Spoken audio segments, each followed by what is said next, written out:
नमस्कार दोस्तों, मैं अर्जुन आपका स्वागत करता हूँ स्टे बाय अर्जुन के यूट्यूब चैनल में। तो दोस्तों आज की हमारी क्लास है भारत का नदी तंत्र के बारे में। जो है दोस्तों आज की हमारी क्लास है, तो दोस्तों वीडियो को अंत तक जरूर देखना ताकि सभी क्वेश्चन जो है आपको आसानी से याद हो जाएं। साथ ही दोस्तों अगर आप हमारे चैनल पर पहली बार आएँ तो हमारे चैनल को भी सब्सक्राइब कर लीजिएगा, साथ ही बेल आइकन को प्रेस कर लीजिएगा ताकि हमारे आने वाले वीडियो का नोटिफिकेशन जो है आप तक पहुंचता रहे। चलिए दोस्तों वीडियो को स्टार्ट कर लेते हैं। तो आज की क्लास में हम जानेंगे भारत का नदी तंत्र के बारे में। जो है आज की क्लास में हम जानने वाले हैं।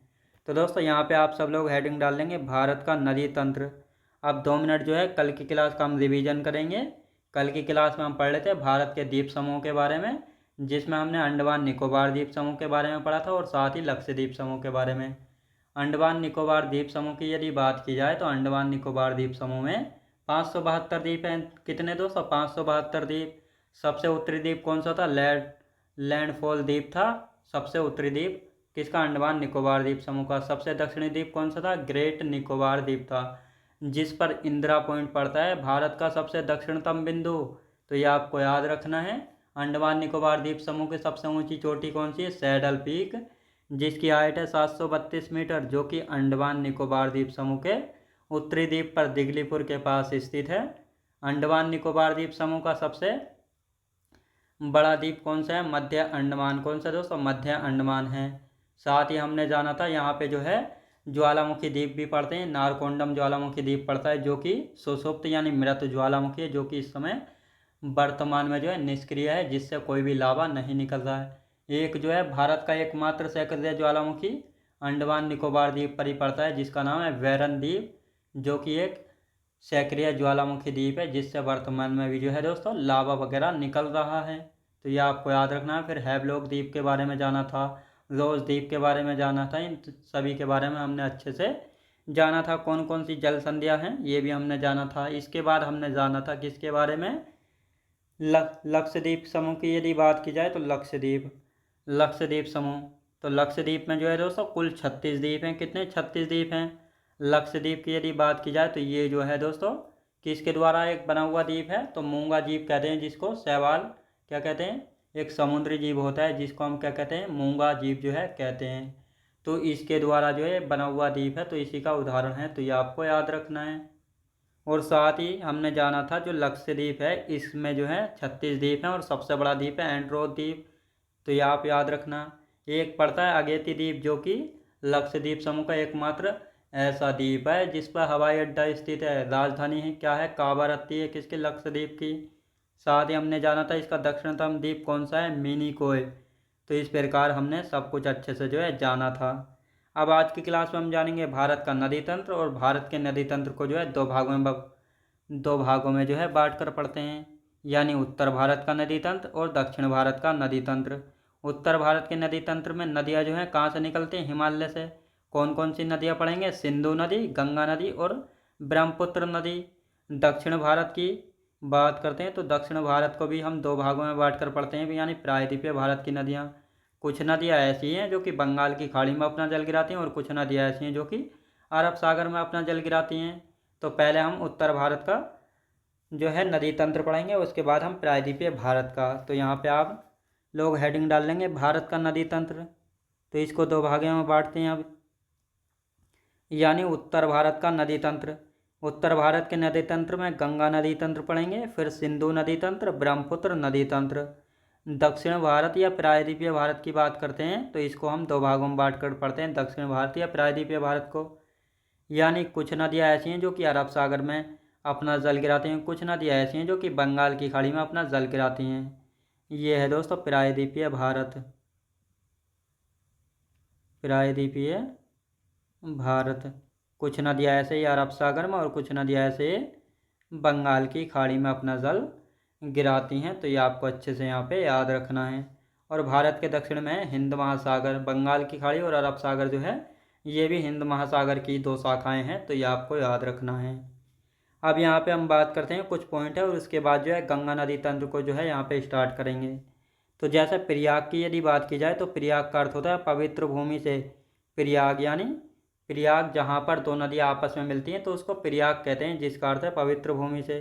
जैसे हम बात करते हैं अलकनंदा और साथ ही दोस्तों कौन सी, अलकनंदा और भागीरथी नदी जब एक साथ मिलती हैं तो देवप्रयाग का निर्माण करती हैं, और यहाँ से जो संयुक्त धारा निकलती है उसको गंगा नदी के नाम से जाना जाता है। तो ये आपको याद रखना है।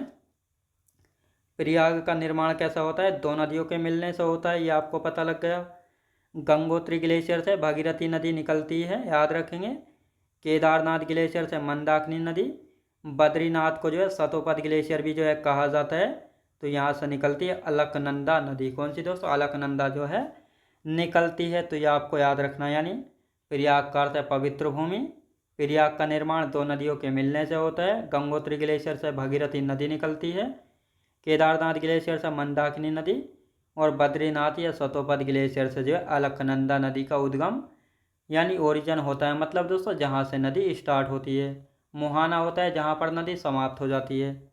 अब बात करेंगे पंच प्रयाग, यानी उत्तराखंड में जो है पंच प्रयाग हैं। कितने प्रयाग हैं, 5 प्रयाग हैं, जहाँ पर दो दो नदियाँ करके मिलते हैं और 5 प्रयागों का निर्माण होता है। तो ये आपको पता होना चाहिए क्योंकि यहाँ से क्वेश्चन बनता है। अब दोस्तों सबसे पहले हम बात करेंगे, ये हमने बनाया यहाँ पे, ये सतोपत या बद्रीनाथ ग्लेशियर है। यहाँ से जो है ये अलकनंदा निकल रही है। इस प्रकार जो है ये अलकनंदा नदी निकल रही है। कहाँ से निकल रही है, सतोपत ग्लेशियर या बद्रीनाथ ग्लेशियर से। इधर पड़ता है ये केदारनाथ ग्लेशियर। अब केदारनाथ ग्लेशियर की हम बात करेंगे तो केदारनाथ ग्लेशियर से जो है इस प्रकार ये निकल रही है नदी। कौन सी नदी निकल रही है, ये निकल रही है मंदाकिनी नदी। ये है गंगोत्री नदी। गंगोत्री ग्लेशियर, ग्लेशियर को हिम नदी भी कहा जाता है, हिंदी में बिल्कुल कंफ्यूज नहीं होना है। गंगोत्री ग्लेशियर से जो है भागीरथी नदी निकल रही है। कौन सी दोस्तों, ये आई भागीरथी नदी, ये आई भागीरथी नदी। आप देखते हैं ये कहाँ कहाँ पे कौन सी नदी आकर मिलती है। तो दोस्तों सतोपत या बद्रीनाथ ग्लेशियर से जो है अलकनंदा निकल रही है, सीधी बहती हुई आ रही है। अब यहाँ से जो है धौली गंगा आती है। याद रखें दोस्तों, धौली गंगा नदी जो है जब ये यहाँ पे ऐसे बहती हुई आती है तो ये मिलती है कहाँ पे आके, अलकनंदा में आकर मिल जाती है। किसमें, अलकनंदा में। जहाँ पे अलकनंदा और धौली गंगा नदी मिलती है तो यहाँ पर जो है विष्णु प्रयाग का निर्माण करती हैं। किसका, विष्णु प्रयाग का निर्माण होता है। इसके बाद फिर आती है नंदाकिनी नदी, ये बहती हुई इधर से आ रही है दोस्तों, ये आ रही है दोस्तों इधर से निकलती हुई, ये नंदाकिनी नदी। जब नंदाकिनी नदी और अलकनंदा नदी आपस में ये यहाँ पे मिलती हैं तो यहाँ पे नंद प्रयाग का निर्माण होता है। तो यहाँ से क्वेश्चन पूछा जाएगा, नंद प्रयाग का निर्माण जो है कौन सी दो नदियाँ मिलकर करती हैं, नंदाकिनी और अलकनंदा नदी मिलकर जो है नंद प्रयाग का निर्माण करती हैं। तो ये आपको इस प्रकार यहाँ से क्वेश्चन बनता है। अब यहाँ पे हम बात करेंगे, ये है पिंडार नदी। जब पिंडार नदी जो है अलकनंदा में आकर मिलती है, किसमें, अलकनंदा में, तो किस नदी का किसका निर्माण होता है, कर्णप्रयाग का। यानी पिंडार नदी और अलकनंदा नदी जब आपस में मिलती हैं तो कर्णप्रयाग का निर्माण करती हैं। अब ये केदारनाथ ग्लेशियर से जो है मंदाकिनी नदी निकल कर आती है और ये इस प्रकार बहती हुई आकर कहाँ पे मिलती है, अलकनंदा में। जब ये मंदाकिनी और अलकनंदा आपस में मिलती हैं तो रुद्रप्रयाग का निर्माण करती हैं। किस प्रकार का, रुद्रप्रयाग का निर्माण करती हैं। अब दोस्तों यहाँ पे हम बात करेंगे, ये है गंगोत्री ग्लेशियर। यहाँ से भागीरथी निकलती हुई आ रही है और ये कहाँ पे मिलती है, ये अलकनंदा में मिल जाती है। कहाँ पे मिलती है, देवप्रयाग का निर्माण करती हैं। और देवप्रयाग से जो है इन दोनों की संयुक्त धारा को जो है गंगा नदी के नाम से जाना जाता है। किस नाम से दोस्तों, गंगा नदी के नाम से जाना जाता है। तो ये पांचों प्रयाग आपको समझ में आए होंगे। यानी जहाँ पर धौली गंगा और अलकनंदा नदी मिलती हैं विष्णु प्रयाग का निर्माण होता है। जहाँ पर नंदाकिनी और अलकनंदा मिलती हैं नंद प्रयाग का। जहाँ पे पिंडार नदी और अलकनंदा मिलती हैं कर्णप्रयाग का। जहाँ पे मंदाकिनी और अलकनंदा मिलती हैं रुद्रप्रयाग का। जहाँ पर भागीरथी और अलकनंदा मिलती है वहाँ पर देवप्रयाग का निर्माण होता है और यहीं से जो है गंगा के नाम से बहना स्टार्ट कर देती है इन दोनों की संयुक्त धारा। तो ये आपको अच्छे से याद रखना है। पांचों प्रयाग आपको याद हो गया, कौन सा किस नदी के मिलने से बनता है ये भी आपको पता चल गया होगा यहाँ पे। अब इन प्रयागों को जो है क्रम से लिखे जाते हैं, यानी सीक्वेंस हैं। पंच प्रयाग, अलकनंदा व धौली गंगा के मिलने से बनता है विष्णु प्रयाग। अलकनंदा में नंदाकिनी के नंद प्रयाग। अलकनंदा पे पिंडार नदी से बनता है कर्ण प्रयाग। अलकनंदा में मंदाकिनी से बनता है रुद्रप्रयाग। अलकनंदा व भागीरथी से बनता है देव प्रयाग। तो ये पांचों प्रयाग आपको समझ में हो गए। आ गए होंगे कौन सा प्रयाग किस नदी के मिलने से जो है बनता है। तो ये पांचों प्रयाग, इसमें सबसे ज़्यादा रुद्रप्रयाग, देवप्रयाग और विष्णु प्रयाग जो है पूछा गया है। तो दोस्तों ये आपको अच्छे से याद रखना है। अब यहाँ पे हेडिंग डाल लेते हैं गंगा नदी तंत्र। तो गंगा नदी तंत्र में देख लेते हैं। गंगा नदी तंत्र, तंत्र से मतलब होता है गंगा के बारे में हम पढ़ेंगे और गंगा की सहायक नदियों के बारे में। तो गंगा नदी तंत्र, कौन कौन सी गंगा की सहायक नदियाँ हैं और गंगा नदी कहाँ से निकल रही है और कौन सी सहायक नदी है। तो आप दोस्तों यहाँ पे हम बात करेंगे, ये यहाँ पे मान लेते हैं ये है गंगोत्री ग्लेशियर और ये कौन सा है, ये है बद्रीनाथ ग्लेशियर या सतोपत ग्लेशियर। अब दोस्तों एक तो आई, ये कौन सी है, ये है भगीरथी, कौन सी, अलकनंदा नदी, और ये कौन सी, ये है भगीरथी नदी। अब इन दोनों की जो ये संयुक्त धारा है ये गंगा नदी के नाम से बहती है। कौन सी, ये है गंगा नदी के नाम से बहती है। तो ये आपको पता चल गया होगा।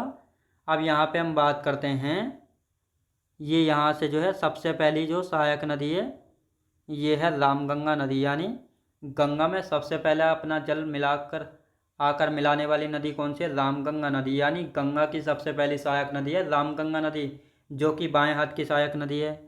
गंगा की दूसरी सहायक नदी मान लेते हैं, ये है गोमती नदी। फिर है दोस्तों ये आ गई दोस्तों घाघरा नदी। फिर यहाँ पे हम बात करेंगे, ये गंडक नदी आ गई और ये है कोसी नदी। ये तीनों नदियाँ जो है नेपाल हिमालय से निकलती है। कहाँ से, नेपाल हिमालय से। इसके बाद दोस्तों ये आई यहाँ पे, ये कौन से, महानंदा नदी। और महानंदा नदी जो है गंगा की अंतिम सहायक नदी है। तो ये आपको अच्छे से यहाँ पे याद रखना है। अब ये यहाँ पे हम बात करते हैं, ये है यमुनोत्री ग्लेशियर। तो ये है यमुनोत्री ग्लेशियर से निकलते यमुना नदी, जो कि गंगा की जो है सबसे लंबी सहायक नदी है। तो ये आपको याद रखना है। और यमुना गंगा में कहाँ पर मिलती है, तो ये भी आपको पता होना चाहिए, प्रयागराज में आपको अच्छे से पता होना चाहिए।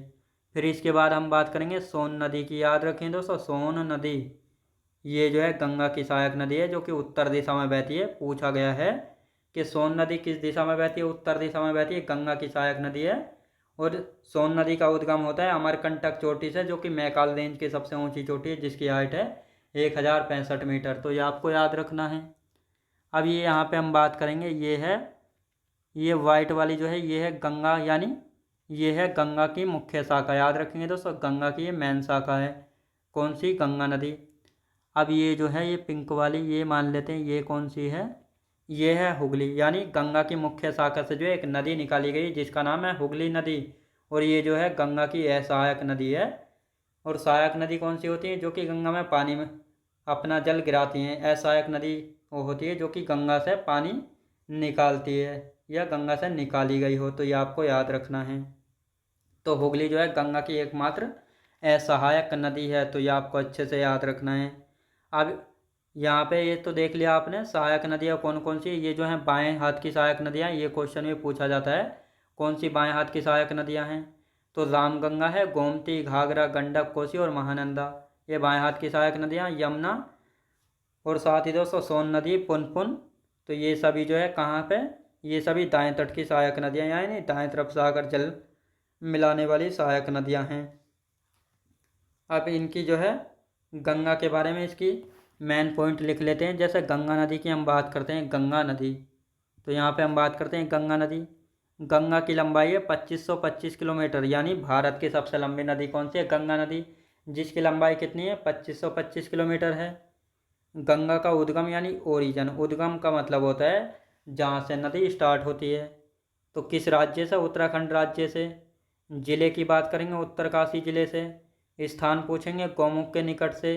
ग्लेशियर पूछा जाए तो गंगोत्री ग्लेशियर से। यानी जो गंगा नदी है ये जो है गंगोत्री ग्लेशियर से भगीरथी नदी के रूप में जो है निकलती है, याद रखेंगे। तो इसलिए ग्लेशियर जो है यहाँ पे गंगोत्री ग्लेशियर ही जो है होगा। और ये 5 राज्यों से बहती है, याद रखें दोस्तों। यानी जो गंगा नदी है ये भारत के 5 राज्यों से बहती है, याद रखें दोस्तों। कौन कौन से 5 राज्य हैं जिनसे बहती है, तो उत्तराखंड से जो है निकलती है। उत्तराखंड के बाद उत्तर प्रदेश के बिजनौर से एंटर करती है उत्तर प्रदेश में। फिर इसके बाद बिहार में जाती है, फिर झारखंड, फिर पश्चिम बंगाल, पश्चिम बंगाल से जाती है बांग्लादेश। बांग्लादेश के बाद सीधी कहाँ पे, बंगाल की खाड़ी में अपना जल गिराती है। तो ये आपको याद रखना है। तो इन 5 राज्यों से जो है ये गंगा नदी भारत में बहती है। उत्तराखंड, उत्तर प्रदेश, बिहार, झारखंड, पश्चिम बंगाल, सबसे ज़्यादा उत्तर प्रदेश राज्य में बहती है, याद रखेंगे दोस्तों। अब यहाँ पे हम बात करेंगे जो ये गंगा नदी है, गंगा नदी, तो गंगा नदी को राष्ट्रीय नदी जो है कब घोषित किया गया था? 4 नवंबर 2008 को जो है गंगा नदी को राष्ट्रीय नदी जो है घोषित कर दिया गया था। इस समय प्रधानमंत्री कौन थे? याद रखेंगे दोस्तों, मनमोहन सिंह थे, याद रखेंगे। अब यहाँ पे हम बात करते हैं गंगा की यह सहायक नदी। अभी मैंने बताया था गंगा की यह सहायक नदी कौन सी है? हुगली नदी जो है गंगा की यह सहायक नदी है। और सहायक हुगली की सहायक नदी दामोदर है, रूपनारायणी और कंशावती। और यही दामोदर नदी है जो कि छोटा नागपुर पठार के बीचों बीच से बहती है, याद रखेंगे दोस्तों। दामोदर नदी घाटी में जो है कोयले के भंडार पाए जाते हैं, तो ये आपको अच्छे से याद रखना है। तो ये आपको पता लग गया होगा, गंगा को जो है राष्ट्रीय नदी घोषित 4 नवंबर 2008 को किया गया था। गंगा की यह सहायक नदी हुगली है और हुगली की सहायक नदियाँ दामोदर, रूपनारायणी और कंशावती। तो ये आपको अच्छे से याद रखना है। अब गंगा की सहायक नदियाँ देख लेते हैं, दाएं हाथ की और बाएं हाथ की कौन कौन सी हैं। तो गंगा की बाएं हाथ की सहायक नदियाँ जो कि बाएं तरफ से मिलती हैं, सबसे पहले रामगंगा नदी जो कि सबसे पहली सहायक नदी है गंगा की। फिर है गोमती, घाघरा, गंडक, कोसी और महानंदा नदी गंगा की अंतिम सहायक नदी है जो कि सबसे लास्ट में आकर गंगा पर अपना जल गिराती है। तो ये आपको अच्छे से याद रखना है।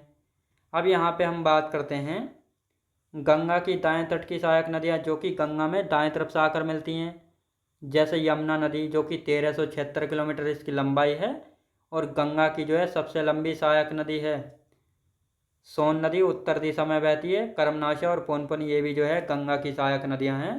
कर्मनाशा और पुनपुन ये छोटी छोटी नदियाँ हैं, तो ये आपको याद रखना है। अब यहाँ पे 2-4 पॉइंट हो रहे हैं, जैसे गंगा और सोन नदी आपस में कहाँ पे? पटना नामक स्थान में आपस में जो है मिलती हैं। गंगा में जो है रामगंगा नदी कन्नौज नामक स्थान में। साथ ही हम बात करेंगे जो गंगा है और यमुना ये आपस में प्रयागराज में मिलती हैं। गंगा और गोमती नदी गाजीपुर में। तो ये चारों स्थान भी आपको पता लग गए होंगे कि गंगा और सोन नदी मिलती हैं पटना में, गंगा और रामगंगा नदी कन्नौज में, गंगा यमुना कहाँ पे? प्रयागराज में, गंगा गोमती गाजीपुर में। तो ये आपको अच्छे से याद रखना है। अब दोस्तों कल की क्लास में हम इससे आगे का जो है पढ़ने वाले हैं, तो कमेंट बॉक्स में जो बताइएगा आपको वीडियो क्वालिटी कंटेंट वगैरह कैसा लगा। साथ ही अगर आप हमारे चैनल पर पहली बार आएँ तो हमारे चैनल को भी सब्सक्राइब कर लीजिएगा, साथ ही बेल आइकन को प्रेस कर लीजिएगा ताकि हमारे आने वाले वीडियो का नोटिफिकेशन जो है आप तक पहुंचता रहे। चलिए दोस्तों मिलते हैं नेक्स्ट वीडियोज़ में।